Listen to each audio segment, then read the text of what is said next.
আমরা জানাচ্ছিলাম শিক্ষার্থীদের যে সচিবালয়ের সামনে অবস্থান করার কথা, এবং যারা আজ দিনভর যে আন্দোলন করছিল এই আনসারের সদস্যরা, তারা কিন্তু তাদের কারণে আসলে মূলত অহিংস পরিস্থিতি সৃষ্টি হয়েছে। মূলত শিক্ষার্থীরা বলছেন যে আনসার সদস্যরাই, যাদেরকে দেখতে পাচ্ছেন তাদের কথা ঠিক আমি ঠিক বলতে পারবো না, কিন্তু তারা বলছেন যে এই আনসার সদস্যের ভেতর থেকেই ছাত্রদের উপরে হামলা করা হয়েছে, এবং তারা এখন প্রাণ ভয়ে অনেকটা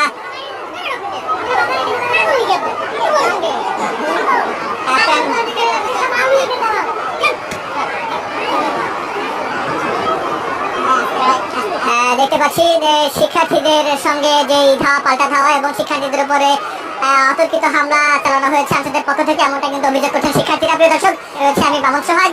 যদি বলে থাকি যে সচিবালয়ের এই গেটের ফুল বাগানের ঠিক পাশে সেনাবাহিনীর দুটি গাড়ি আনসার সদস্যদের কিন্তু নিরাপদে রাখা হয়েছে, এবং আনসার সদস্যরা কিন্তু হাত জোর করে ক্ষমা প্রার্থনা করেছেন এবং তাদের ভুল স্বীকার করেছেন, এবং তারা বলছেন যে তাদের ক্ষমা করে দেওয়ার জন্য হাত জোর করে ক্ষমা প্রার্থনা করছেন। এবং আমরা দেখেছিলাম যে আনসার সদস্যরা বিভিন্ন দাবি দেওয়া নিয়ে গত কয়েকদিন ধরে রাজপথে আন্দোলনে ছিল, এবং সেই চিত্রগুলো দেখতে পেয়েছি। এবং আজকে বিশেষ করে সন্ধ্যার পরপরই কিন্তু আন্দোলন তীব্র থেকে তীব্রতর হয়ে থাকে, এবং তারা কিন্তু অনেকটা মুখ লুকিয়ে সবাই কিন্তু আনসারের যে পোশাক সেটা কিন্তু খুলে এখন কিন্তু প্রাণ ভাই অনেকটা লুকিয়ে রয়েছে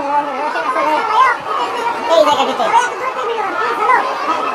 এবং আনসার সদস্যের উপস্থিতি কিন্তু রয়েছে। সদস্যের উপস্থিতি তারা চেষ্টা করছেন যে কোনো পরিস্থিতি নিয়ন্ত্রণে আনার জন্য, সেই চিত্র দেখতে পাচ্ছি।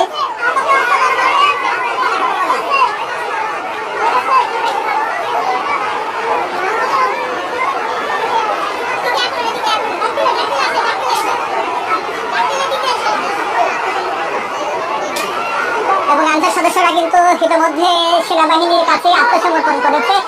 এবং একটু পেছনের কথা যদি বলি, মূলত সচিবালয়ের সন্ধ্যার পর থেকে উত্তপ্ত ছিল, এবং পরিস্থিতি ক্রমশ উত্তপ্ত হয়ে যায়। মূলত যেতে হয় কিন্তু ভেতরে যেটি আসলে বিকালের পরপরই যাদের আন্দোলন করছিলেন তাদের আন্দোলনের ফলে কিন্তু এই জায়গাটিতে আসলে, এবং এই ধাওয়া পাল্টা ধাওয়া সংঘর্ষে যে সমস্ত আনসার সদস্যরা আহত ছিল তাদেরকে কিন্তু কোথায় নিয়ে যাওয়া হবে, আপনার পরিচয়টা? এদেরকে চিকিৎসার জন্য নিয়ে যাচ্ছি। হ্যাঁ, এবং আনসার সদস্য যারা আহত তাদেরকে এই মুহূর্তে কোথায় নিয়ে যাওয়া হচ্ছে? এনাদেরকে চিকিৎসার জন্য নিয়ে যাওয়া হচ্ছে। ঢাকা মেডিকেল কিংবা আশেপাশে নিকটস্থ কোনো হাসপাতালে নিয়ে যাওয়া হবে, এমনটা আসলে আমরা জানতে পেরেছি। মূলত এই আন্দোলন বিক্ষিপ্ত হয়ে পড়ে যখন আসলে সন্ধ্যার পরপরই ভেতরকার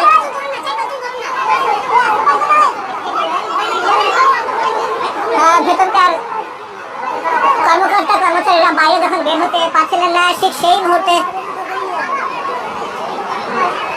আপনারা কেন শিক্ষার্থীদের উপর হামলার মধ্যে গেলেন? আমরা কিচ্ছু করি নাই, আমরা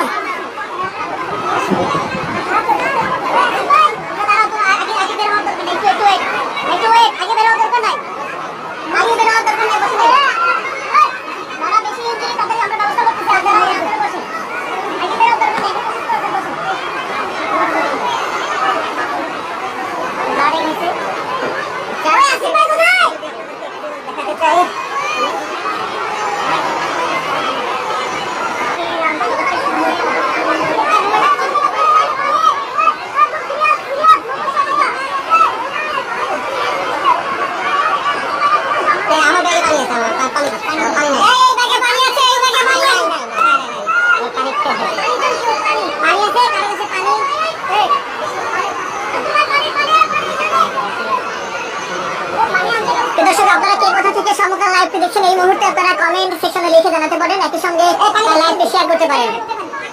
একজন আহত আনসার সদস্যকে পানি খাওয়ানো হচ্ছে।